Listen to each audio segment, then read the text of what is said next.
여러분 안녕히 주무셨습니까? 우리가 잠든 사이 어떤 일이 있었을까요? 저희 굿모닝 글로벌과 함께 챙겨보시죠. 자, 미국 증시 마감까지 얼마 남지 않았습니다. 미국 증시는 2거래일 연속 반등한 채 마감을 하게 될 것으로 보이는데요. 자, 불과 3일 전, 그러니까 월요일 장이 마감된 직후까지만 하더라도 시장이 너무나도 크게 급락을 하다 보니까 이 상태로 올해를 마무리하나라는 걱정이 컸었는데 다행히도 지난 2거래일 연속 미국 시장은 강력한 반등과 함께 시장이 진행이 되고 있습니다. 자, 이날 시장의 반등을 이끌었던 가장 커다란 요인은 바로 오미크론 변이 바이러스에 대한 우려가 다소 감소했다는 것입니다. FDA에서는 화이자 경구용 치료제에 대한 긴급 사용 승인을 내놨는데요. 그러다 보니까 오미크론 변이 바이러스가 전파력이 강하다고 하더라도 내가 감염된다고 하더라도 치료제가 있다라는 것이 안도 심리로 좀 작용을 했던 것 같습니다. 자, 이런 것들 덕분에 시장 전반적으로 오르는 모습을 보였는데 그 가운데서도 크게 올랐던 한 가지 종목이 있습니다. 바로 테슬라인데요. 일론 머스크가 인터뷰를 통해서 자신이 팔 만한 물량은 거의 다 팔았다라고 인터뷰를 했던 것이 가장 큰 호재 요인이었었고요. 여기에다가 지금 그 가동 승인을 기다리고 있는 베를린 공장에서도 좀 진전이 있었다고 합니다. 이런 뉴스들이 전해지면서 테슬라의 주가도 오늘 7% 정도 크게 오른 채 진행이 되고 있습니다. 자, 전체적인 시장의 흐름은 이랬고요. 그렇다면 자세한 마감 분위기는 어떤지 지금부터 전체린 앵커가 정리해드리겠습니다. 네, 현재 시간 12월 22일 수요일 미국 증시 마감 동향 확인해 보겠습니다. 약보합 수준에서 조금 눈치를 보면서 출발했던 미국 증시인데요. 장중에 상승 탄력을 붙여 나가더니 현재 삼재지수는 모두 0.5% 안팎의 플러스권에서 거래되고 있습니다. 장중 고점 대비했을 때는 살짝 내려와 있는 그런 아쉬운 흐름이기는 합니다. 오늘 투심을 받쳐줬던 몇 가지 경제 지표들 먼저 리뷰를 해보겠습니다. 일단 12월에 소비자 신뢰지수가 발표가 됐습니다. 미국 컨퍼런스 보드가 매월 마지막 주 화요일에 발표하는 경기 선행지수라고 보시면 되겠습니다. 사람들이 지금 경기 상황을 얼마나 낙관적으로 보고 있는지 그 부분을 짚어주는 수치인데 딱 전문가들이 예상했던 수준대로 나왔습니다. 지난달에는 111.9로 기록했었는데 이번 달에는 115.8로 나오면서 예상치에 부합하는 지수가 발표됐습니다. 그 다음으로 11월 주택 판매량 역시도 오늘 전해졌는데 미국의 주택 판매량은 계속해서 기록적인 수준으로 움직이고 있습니다. 지금 모기지 금리가 워낙 낮고 또 고용시장도 견고하게 받쳐주고 있다 보니까 집들을 많이 사고 있는 움직임이라고 합니다. 현재 1.9% 증가로 11월 기존 주택 판매가 발표됐습니다. 이런 재료들 속에서 시장에서 가장 부각되고 있는 섹터는 어떤 것들이 있는지 확인해 보겠습니다. 오늘은 S&P 500 지수의 11개 업종 모두 상승으로 현재 진행이 되고 있습니다. 일단 앞서 들으셨다시피 테슬라가 워낙 강하게 급등을 하고 있다 보니까 이미 소비재 섹터가 1.6% 반등을 하면서 시장 전체를 이끌어가고 있는 흐름이 되겠습니다. 그 밖에도 에너지가 0.6% 오르고요. 헬스케어가 0.8%, 부동산 그리고 기술주 역시도 0.9% 안팎의 플러스권 움직임을 나타내주고 있습니다. 그런가 하면 커뮤니케이션 섹터가 조금 아쉬운 흐름이죠. 0.1% 강보합 수준에서 움직이면서 시장 대비는 조금 아쉬운 흐름, 그리고 산업 섹터 역시도 0.1%의 상승 흐름으로 이어지고 있습니다. 맵을 열어서 종목별 분위기도 확인해 보도록 하겠습니다. 저희가 최근 몇 거래일간 봤던 이 극단적으로 쨍한 지도와는 조금 다른 하루입니다. 오늘은 전반적으로 종목들이 잔잔한 플러스권에서 움직이고 잔잔한 등락을 보여주는 하루가 있는데 그 가운데서도 아주 환하게 빛나고 있는 종목이 바로 테슬라가 되겠습니다. 현재 7%의 급등세까지 탄력들을 키워나가고 있는데요. 이 테슬라의 경우에는 머스크 CEO가 오늘 팟캐스트 방송에 출연을 했습니다. 테슬라 주식 팔 만큼 충분히 팔았다라고 발언을 했는데 이 지난달 트위터에 올렸던 10% 매각 설문조사 기억을 하실 겁니다. 10% 매각 목표를 모두 달성했다. 이런 내용의 발언이 전해지면서 테슬라의 주가는 7%의 급등으로 진행이 되고 있습니다. 자, 이렇게 장 마감 직전 시장 상황을 체크해봤습니다. 거래 마치고 돌아와서 오늘 주목해보셔야 되는 특징주들도 리뷰해보도록 하겠습니다.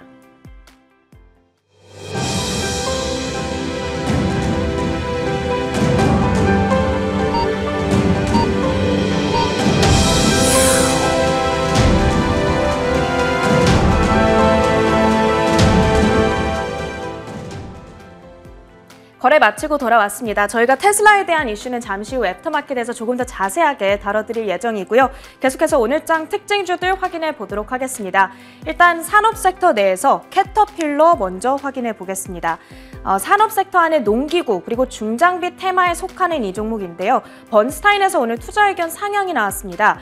매수를 뜻하는 아웃퍼폼 등급으로 옮겼고요. 이 글로벌 경기 회복의 핵심적인 수혜주다 이런 평가를 전해주고 있습니다. 지금부터 주가가 20% 정도 올라갈 수 있겠다 이런 상승 여력을 점치면서 캐터필러의 주가는 2% 상승으로 오늘 거래를 마칩니다. 그 다음으로는 화이자도 확인해 보겠습니다. 미국의 FDA가 화이자의 경구용 코로나19 치료제에 대한 긴급 사용 승인을 결정했다라는 소식이 간밤 전해졌습니다. 드디어 가정에서도 편안하게 복용할 수 있는 이 치료제가 가능해진 게 된 건데요. 이 소식에 화이자의 주가는 1% 가까운 상승으로 오늘 거래를 마치고요. 반면에 치료제에 대한 승인 소식이 나오다 보니까 백신 제조사인 모더나의 주가는 7% 정도의 마이너스권을 기록한 채 거래가 되고 있습니다. 그 다음으로는 페이첵스도 확인해 보겠습니다. 역시나 산업 섹터로 분류되는 기업이고요. 현재 HR 일을 하고 있는 회사가 되겠습니다. 오늘 어닝 리포트를 공개해 줬는데 2분기 높은 매출을 달성하면서 이익이 강화됐다라는 발표가 나왔습니다. 이런 소식에 따라서 페이첵스의 주가는 5.5% 급등한 채 오늘장 거래를 마치고요. 그 다음으로는 중고차 판매 기업인 카맥스까지 확인해 보겠습니다. 역시나 어닝 리포트를 공개해 줬습니다. 예상을 상회하는 분기 실적이었는데 CAF 부문에서의 수입이 감소했다는 소식입니다. EPS와 매출은 모두 사실 예상을 상회하는 굉장히 호실적이었습니다. 그렇지만은 CAF 부문에서의 수입이 전년 대비 5.9% 감소했다고 합니다.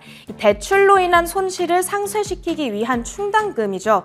대손 충당금 부담이 늘어나면서 이 부문의 수익이 감소했다. 이런 이야기들이 나오고 있습니다. 카맥스의 주가는 6.4%의 급락으로 거래를 마쳤습니다.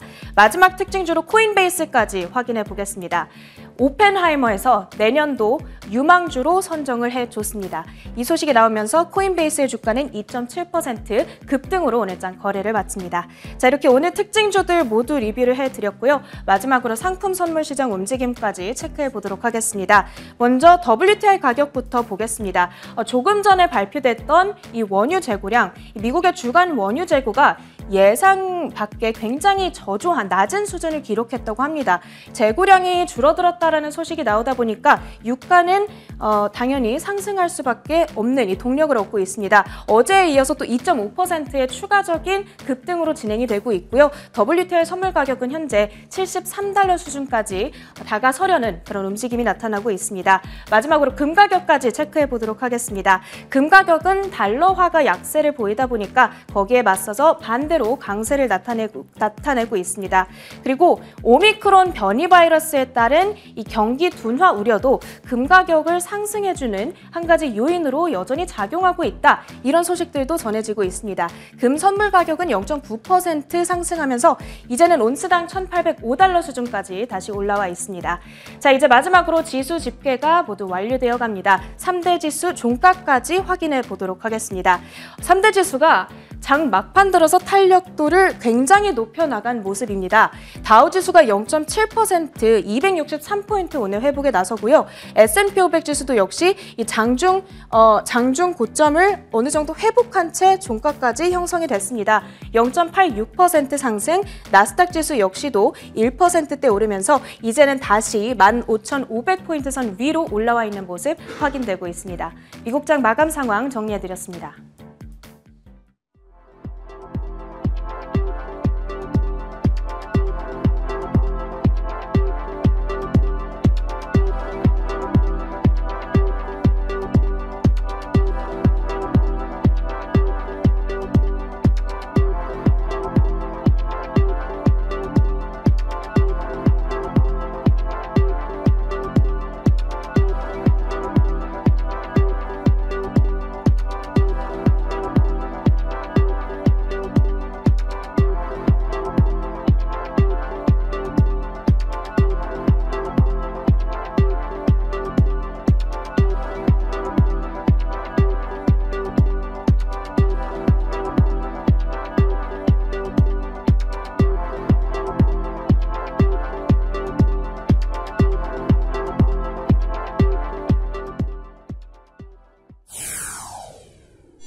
지난 밤 사이 어떤 일들이 있었는지 살펴보도록 하겠습니다. 애프터마켓이고요. 저희가 이번 주와 다음 주 월요일까지 앵커들의 이슈픽으로 애프터마켓을 진행하고 있습니다. 오늘도 앵커들의 이슈픽 전채린 앵커 도와주겠습니다. 어서 오세요. 안녕하세요. 네, 안녕하세요. 자, 오늘도 총 3가지의 키워드가 준비되어 있으니까요. 하나씩 만나보도록 하죠. 첫 번째 키워드부터 공개하겠습니다. 자, 첫 번째 키워드는 제가 준비한 키워드고요. 다 팔았다라는 이 말과 함께 일론 머스크의 얼굴이 보이죠. 지난 11월부터 일론 머스크는 자신의 지분 10%를 팔겠다고 예고를 했었고 그 파는 매각을 수주 동안 진행을 해왔었는데 지난 밤사이에는 팔만한 물량 다 팔았다 이렇게 발표를 했습니다. 자, 일론 머스크가 인터뷰를 통해서 수주 동안 자신의 지분 매도가 거의 다 끝났다고 밝혔습니다. 세금 때문에 꼭 필요한 매도 물량은 충분히 다 팔았다라고 얘기를 했고요. 지난 11월에 여러분들도 기억하시겠지만 나의 주식 10%를 팔까요? 라는 설문 트윗을 통해서 자신의 지분 매각할 것을 알렸고요. 그 이후에 실제로 거의 130억 달러에 달하는 지분을 매도했습니다. 그러다 보니까 테슬라의 주가는 전 고점 대비해서는 거의 30%가량 하락하기도 했었죠. 자, 머스크는 이미 자신이 팔아야 할 물량을 거의 다 팔았다는 점을 시장에 시사한 바가 있습니다. 왜냐하면 이틀 전에 머스크가 트윗을 한번 날렸었는데요. 그 트윗을 통해서 올해 지불해야 될 세금은 110억 달러라고 밝혔는데 이미 그 이상의 물량을 팔았기 때문에 팔 만큼은 다 팔았다는 점을 투자자들도 인식하고 있었고 실제로 그 다음 날부터 테슬라의 주가도 크게 반등하기 시작했습니다. 네, 그동안에는 테슬라가 매도한다는 소식에 따라서 계속 주가가 떨어졌던 만큼 이제 우리는 그만 좀 매도해줬으면 좋겠다 이런 생각을 하거든요. 네. 더 이상은 매도세는 안 나올까요? 아직은 불확실하다고 합니다. 추가적인 매도 물량도 있을 수 있다고 로이터에서는 보도를 하고 있는데 왜냐하면 이날 또 다른 트윗을 통해서 머스크는 지금까지의 매도는 미국 증권거래법 10B 조항을 완료한 거다라고 설명했습니다. 그게 세금 내기 위해서 매도한 거다라는 거고요. 자, 로이터에서는 이것이 그의 옵션과 관련된 추가적인 매도는 있을 수 있다는 점을 시사하는 것이다 이렇게 분석을 했습니다. 하지만 추가적인 매도가 있다고 하더라도 지난 수주 동안 이어졌던 이 대량의 매도, 지분의 10%를 매도하는 이런 대량 규모의 매도는 나타날 가능성이 낮기 때문에 이제 투자자들은 좀 안도하면서 테슬라의 주가도 크게 올랐던 것으로 분석되고 있습니다. 네, 좋습니다. 이렇게 매도세가 끝났다라는 데에 대한 안도 랠리도 있는데 그 말고 또 한 가지 호재도 있다고 하죠. 네. 독일 베를린 공장 승인 작업이 좀 진전을 보이고 있다고요. 그러니까요. 독일 베를린 공장은 이미 공장 완공은 됐고 모두 다 완공은 됐고 이제 승인 절차만 남았습니다. 승인 떨어지면 그때부터 바로 생산에 들어갈 수 있는 상태인데요. 아직 승인이 떨어지지 못하고 있어서 베를린 공장이 가동이 안 되고 있는 상태입니다. 자, 그런데 이날 독일 브란덴부르크주의 환경부가 테슬라와 관련 당국이 공장 가동 승인에 필요한 모든 서류를 제출했다고 밝혔습니다. 물론 여전히 승인 절차는 진행 중인데요. 아직 언제 승인이 떨어질지는 불분명합니다. 불과 얼마 전까지만 하더라도 외신들은 올해 안에 베를린 공장의 승인은 떨어질 것이라고 보도를 했었는데 이제 올해가 며칠 남지 않았기 때문에 상황상 그건 어려울 것 같고 자, 브란덴부르크 총리는 승인 결정이 내년 초 정도에 나올 수 있을 것으로 예상을 하고 있습니다. 올해 승인이 날지 아니면 내년에 승인이 날지 이걸 예상하는 거는 불가능하기도 하고 무의미하기도 하고 예상할 수도 없는 거긴 하지만 시간이 지나면 어쨌든 베를린 공장은 승인이 될 것이고요. 베를린 공장은 연간 50만 대 정도를 생산할 수 있을 만한 물량을 갖고 있기 때문에 베를린 공장까지 가동되면 테슬라는 1년에 100만 대 훌쩍 넘는 이 생산을 할 수 있게 됩니다. 결국은 시간이 해결해 줄 문제인 거고 정리해보자면 머스크가 지분 매각은 거의 다 끝났다고 밝힌 바 그리고 또 베를린 공장 승인 작업도 좀 진전을 보이고 있다는 두 가지 소식 때문에 테슬라는 오늘 7% 넘게 큰 폭의 상승을 기록한 채 마감할 수 있었습니다. 자, 이렇게 첫 번째 키워드 살펴봤고요. 이어서 두 번째 키워드 공개하겠습니다. 어떤 키워드일까요? 네, 제가 준비했습니다. 드디어 승인입니다. 이번 주 화이자의 먹는 치료제와 관련돼서 시장에서의 관심도가 굉장히 높았습니다. 그리고 전일 이 블룸버그 통신이 보도했던 대로 밤사이에 FDA가 화이자의 알약 치료제인 팍스로비드에 대한 긴급 사용 승인을 결정했습니다. 이제 이렇게 FDA 문턱을 넘기면서 드디어 미국은 물론이고 코로나19 확진자가 급증하고 있는 세계 각국에 빠르게 치료제가 보급될 수 있겠고요. 본격적으로 바이러스와 맞서 싸우기 위한 단계에 우리가 진입했다라는 평가가 전해지고 있습니다. 팍스로비드는 코로나19로 인한 중증 위험도가 높은 이들에게 투약이 권고되고요. 이번 승인은 12세 이상의 청소년 그리고 성인을 대상으로 이뤄졌습니다. 기존의 주사제 형태가 아닌 먹는 치료제이기 때문에 집에서 재택 치료가 가능하다라는 편리한 특징을 가지고 있습니다. 복용 방법에 대해서도 잠시 설명을 드리면 닷새에 걸쳐 하루에 2번 3알씩 먹도록 되어 있고요. 그리고 임상시험 결과에 따르면 고위험군 성인이 병원에 입사하거나 사망할 확률을 89% 낮춰주는 것으로 증명이 됐습니다. 화이자는 이달 초에 팍스로비드의 일부 물량을 미국 내로 이미 보급한 바가 있는데요. 그렇기 때문에 CDC 질병통제예방센터의 승인까지 이루어지고 나면 바로 미국의 각 가정에 보급될 수 있게 됩니다. 네, 사실 화이자의 경구용 치료제가 긴급 사용 승인 났다고 하지만 사실 저희는 미리부터 기다리고 있었던 거는 머크의 경구용 치료제 아니겠습니까? 이것도 지금 승인을 기다리고 있는 상태죠? 네, 맞습니다. 몰누피라비르라고 부르죠. 이 머크의 몰누피라비르 역시도 현재 FDA 승인을 대기 중에 있습니다. 그렇지만 몰누피라비르는 팍스로비드에 비해서 약효가 크게 떨어진다는 단점을 가지고 있습니다. 그렇기 때문에 FDA 외부 자문위원회 심사의 평가가 그다지 좋지는 못하고요. 고위험군 성인의 입원 및 사망 위험을 약 30% 정도 낮춰주는 데 그치는 효과를 가지고 있습니다.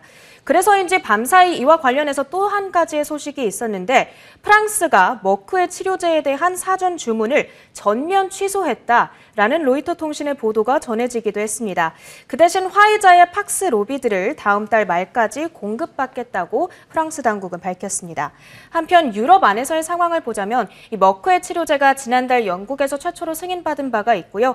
다음 달 중으로는 유럽 의약품청이 머크와 화이자 치료제 승인 여부를 결정할 것으로 보입니다. 아무래도 이 소식이 이미 시장에서 예상되던 소식이다 보니까 화이자의 주가가 그렇게 크게 탄력을 받지는 못했지만 반면에 백신 제조사의 주가, 모더나의 주가는 크게 하락했다는 흐름을 여러분께서 캐치를 해보셔야 될 것 같고요. 그리고 국내 제약사들, 제약 바이오 관련주들의 흐름 역시도 오늘장 주목을 해보셔야 될 것 같습니다. 알겠습니다. 자, 물론 뭐 화이자의 주가가 아주 크게 반등하지는 못했습니다. 마감 종가 기준으로 거의 1% 가까운 상승폭을 보이긴 했습니다만 그래도 거의 사상 최고가 수준을 기록하고 있는 게 또 화이자의 주가니까요. 최근에 이 백신을 비롯해서 경구용 치료제까지 화이자의 좀 기술력이 입증되면서 투자에 대한 관심도 화이자에 대해서는 굉장히 높아지고 있는 분위기입니다. 자, 이렇게 두 번째 키워드까지 살펴봤습니다. 이어서 세 번째 키워드도 한번 보도록 하죠. 자, 세 번째 키워드는 바로 이겁니다. 어게인 친환경. 사실 올해 친환경 관련주 그리고 신재생 에너지 관련주 또 ESG 테마 이런 것들이 많은 투자자분들에게 굉장히 큰 관심을 받았던 것들은 기억하실 거예요. 네, 인스타도. 맞아요. 근데 실제 투자 수익률은 극심한 변동성 때문에 마이너스 수익률을 기록할 가능성이 높거든요. 네. 하지만 오펜하이머에서는 이런 친환경 관련주들 내년에 좀 해볼 만하다라는 분석과 전망을 내놨습니다. 자, 어떤 내용인지 보도록 하죠. 자, 올해 시장의 핵심 키워드 가운데 하나가 바로 말씀드렸던 것처럼 신재생 에너지, 친환경, ESG 이런 것들이었습니다. 그러다 보니까 정말 많은 분들이 실제 투자에 뛰어들었고요. 하지만 극심한 변동성 때문에 이런 분들은 마이너스 수익률을 기록한 채 마감하게 될 것으로 보입니다. 자, 오펜하이머에서는 내년에 기후변화와 관련된 랠리가 나타날 것으로 기대한다면서 관심 가져봐야 될 만한 그 기업들을 꼽았는데요. 여기에는 뭐 플러그 파워라든지 썬런, 여러분들께서도 많은 관심을 갖고 있는 그런 기업들이 포함되어 있습니다. 자, 올해 친환경 테마가 부진했던 데에는 크게 두 가지 이유가 있었는데 공급망 문제가 첫 번째였었고요. 정책 불확실성이 두 번째 이유였습니다. 하지만 오펜하이머는 내년에는 이 탈탄소와 관련된 테마가 많은 수익의 기회를 가져올 것으로 전망을 했습니다. 다만 내년은 금리가 오르는 시기이고 또 인플레이션이 발생할 가능성이 높은 시기이다 보니까 지금처럼 매출이 성장한다고 그냥 마냥 높은 프리미엄을 제공할 수 있는 그런 시장 환경은 아니죠. 적자 기업들은 좀 조심을 해야 될 것 같습니다. 또 수익성과 같은 펀더멘털이 차별화된 기업들만 좀 쏙쏙 골라내야 되는 그런 어려움도 있을 것 같은데 그런 관련 기업들을 좀 꼽아보는 것이 내년에는 굉장히 중요할 것 같아요. 네, 그럼 탈탄소 테마 내에서도 수익성과 펀더멘털이 좀 좋은 종목들 네. 예시를 들어주시면 어떨까요? 자, 오펜하이머에서 꽤 많은 기업들을 꼽았습니다. 여기에는 앱티브라고 하는 이 자율주행차 관련된 기업도 있고요. 자, 플러그 파워, 썬런, 그리고 엔페이지 에너지 이런 다양한 기업들이 여기에 포함이 됐습니다. 에너지 저장 장치와 관련된 기업들도 포함이 됐고요. 자, 그렇다면 이 간략하게 해당 기업들에 대한 그 이유, 그러니까 의견을 한번 확인해 보도록 할 텐데, 자, 먼저 약간은 의아할 수도 있어요. 자율주행차 관련 부품을 만드는 앱티브가 여기에 포함된다는 사실을 의아할 수도 있겠지만 자율주행은 반드시 전기차와 묶이기 때문에 앱티브도 클린 에너지의 탑픽 종목 가운데 하나로 꼽혔고요. 또 플러그 파워의 경우에는 대규모 수소 네트워크를 확산시키고 있다면서 내년 초에는 실적이 가시화될 것으로 기대한다고 밝혔습니다. 그러면서 플러그 파워도 탑픽 종목으로 오펜하이머에서 꼽았습니다. 자, 다음으로 볼 수 있는 종목이 바로 태양광 발전 기업으로 꼽히는 엔페이지 에너지와 썬런 같은 기업인데, 엔페이지 에너지에 대해서는 마이크로 인버터 분야의 확고한 리더라면서 세계 대륙으로 판매를 시작했기 때문에 내년에는 의미 있는 주가 상승이 있을 것이다, 이렇게 전망을 했습니다. 썬런에 대해서는 올해 인센티브를 줄이는 캘리포니아의 규제 때문에 하락했지만 현재 60만 명의 고객을 확보한 미국 최대의 주거용 태양광 기업이기 때문에 가능성이 높다고 봤고요. 내년이 이제 실제로 이 친환경 에너지 기업들의 원년이 될지 아니면 내후년이 될지 이건 어느 누구도 예상할 수는 없겠습니다만 친환경이 시대적 흐름이라는 것을 부인할 사람은 없겠죠. 그렇다 보니까 이런 기업들은 좀 장기적으로 두고 바라보는 것도 좋을 것 같습니다. 자, 이렇게 지난밤 사이에 있었던 주요 이슈들 살펴봤습니다. 지금까지 전채린 앵커 수고하셨습니다. 고맙습니다.